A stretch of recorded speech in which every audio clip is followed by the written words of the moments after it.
There are few people who admire Pixar more than me. I'm about to go see Cars 2. I've heard good things, and I've heard bad things. This in my hand represents Pixar's good movie streak. In my mind, they have not made a bad movie. Will I have to break this when I get back from this movie? Will I have to snap it? Or will it stay?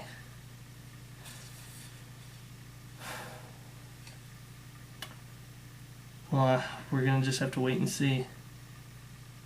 So, I'm off to go see the movie. Let's find out if this stays.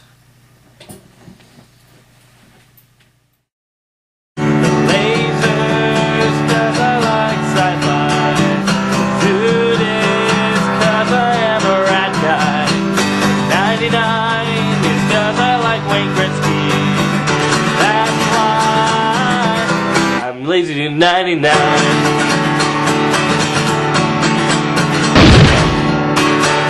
I am a Batman fan, and I'm a Canadian man. I do top 10 lists, and I ketchup chips.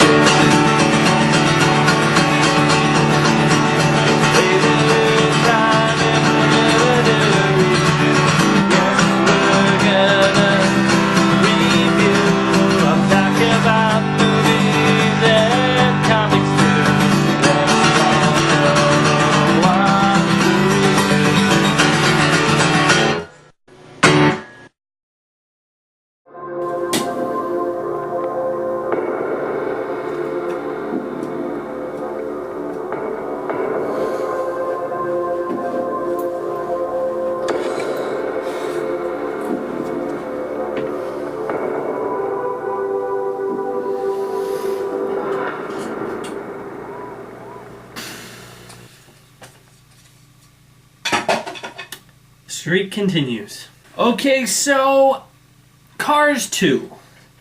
What do I think about Cars 2? I just got back from the theater. Just saw it. Well, I think from what I've heard from a lot of reviewers that like this film, I do agree with. Because, okay, like the movie, I'll just go on the basic story. Basic story, there is this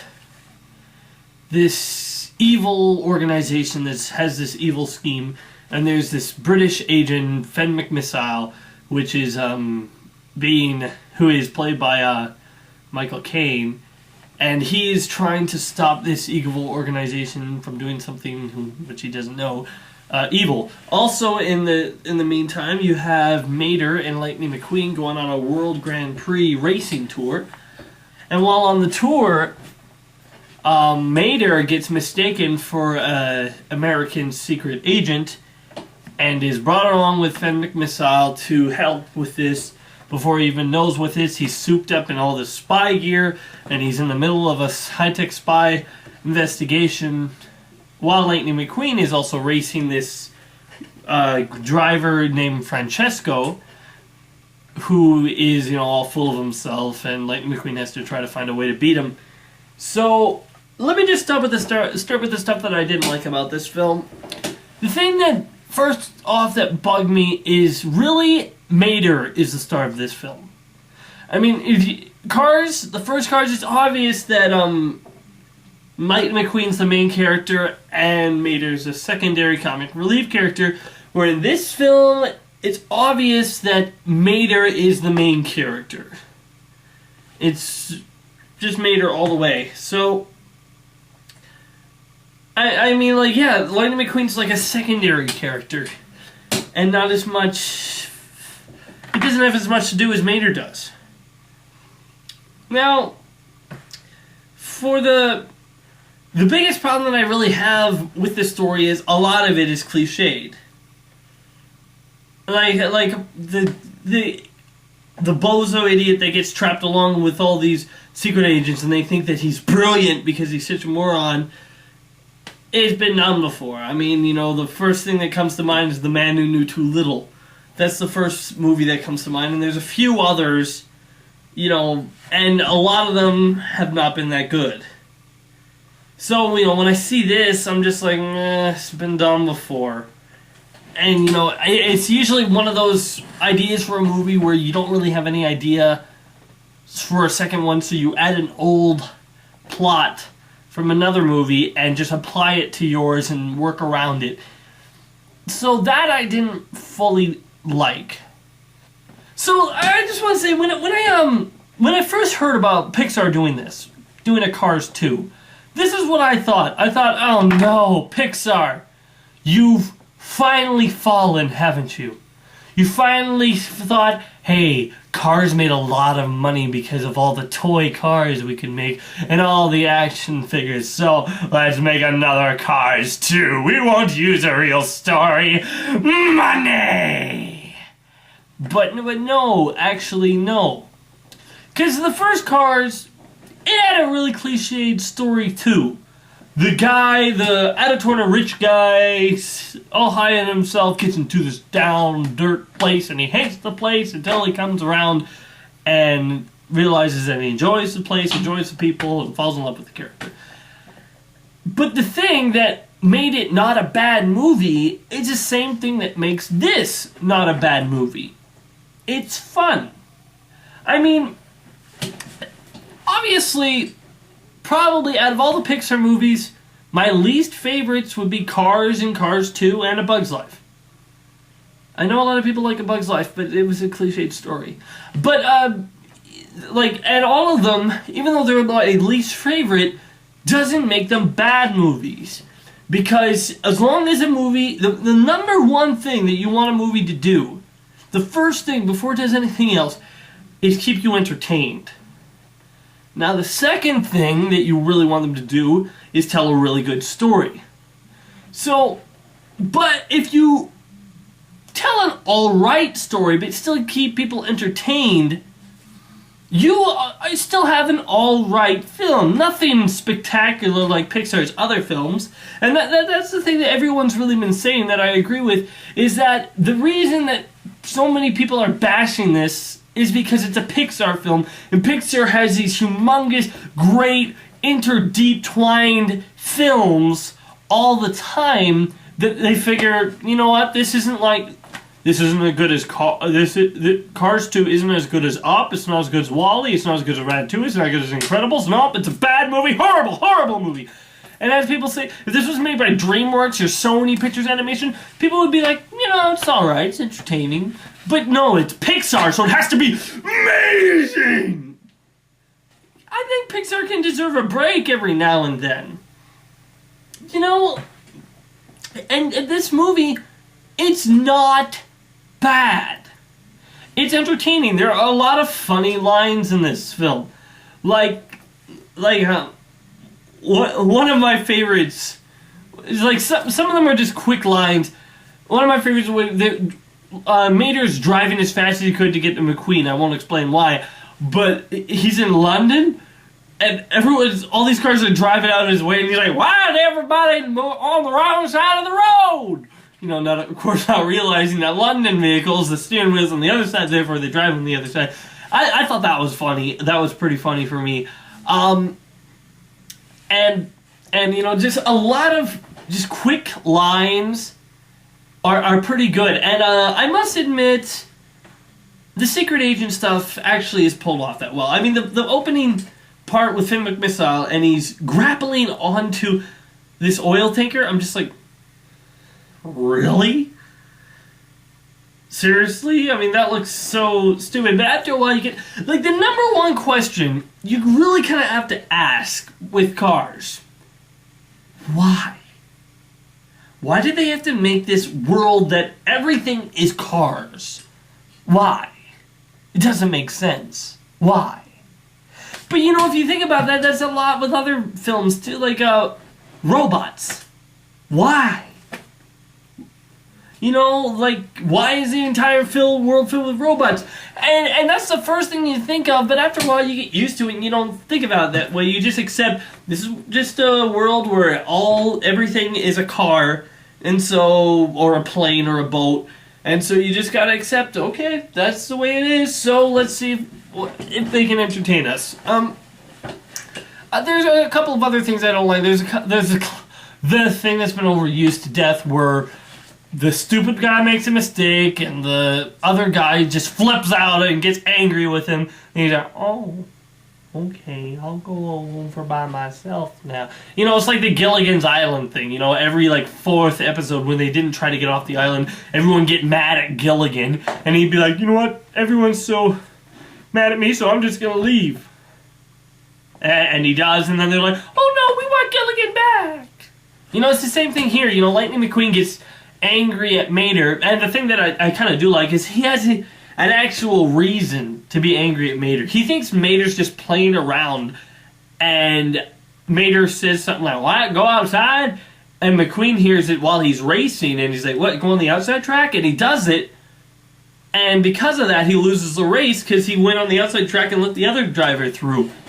And, you know, so he has a reason to be mad, and, you know, he kind of has a reason to just be mad at Mater, but, you know, of course, it's just one of those character plots where you need one of the characters to be sad, and so he walks away, and then all this other stuff happens.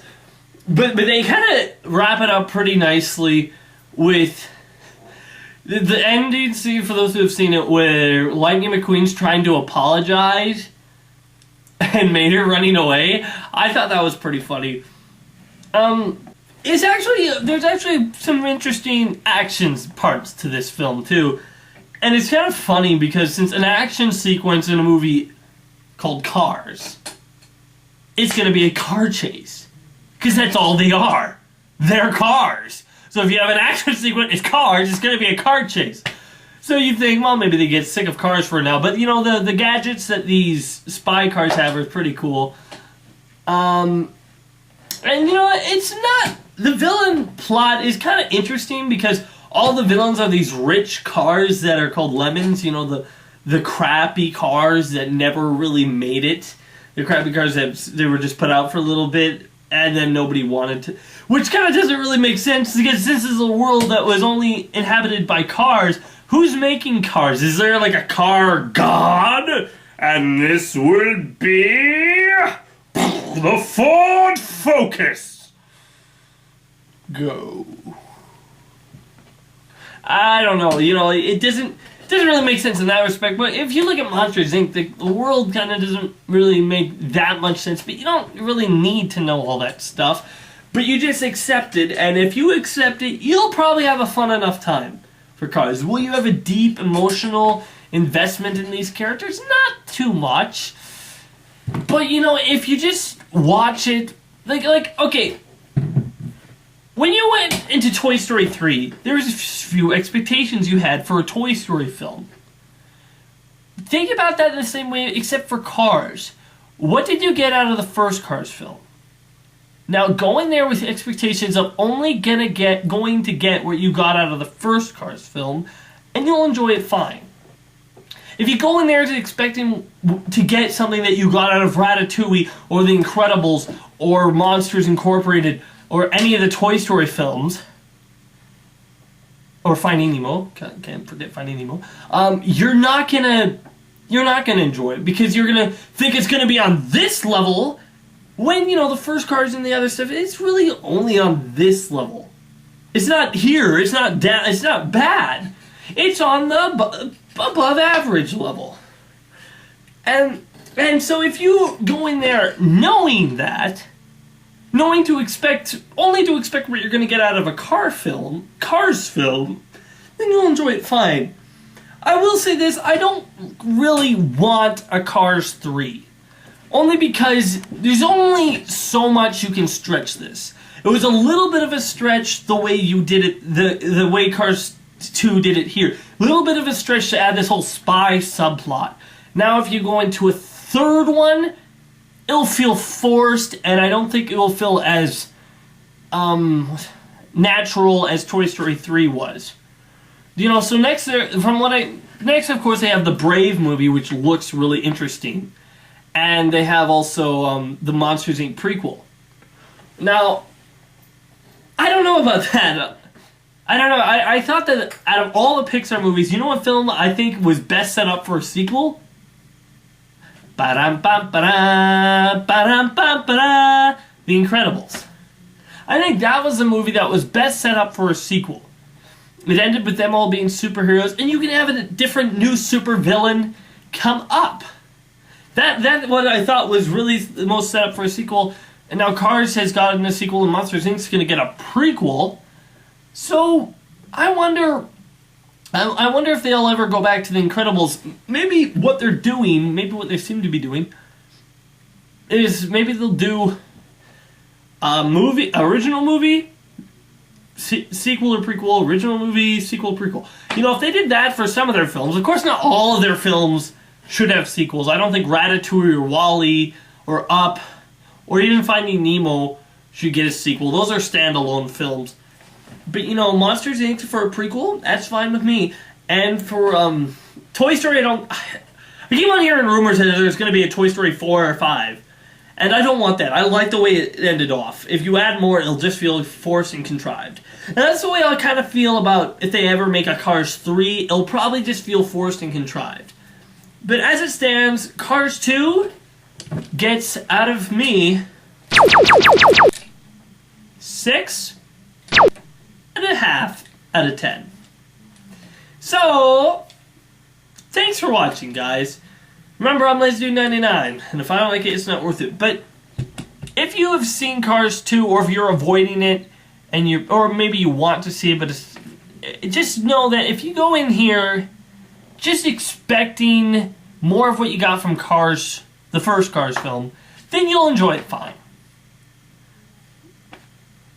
But if you go in here expecting Toy Story 3, The Incredibles, Up, WALL-E, or Ratatouille, then you might not enjoy it. But as a Cars film, and as a film in general, it's good enough. So, thanks for watching. Hey, see you around. Be sure to check out more of my other videos on my channel, and wait for more coming soon.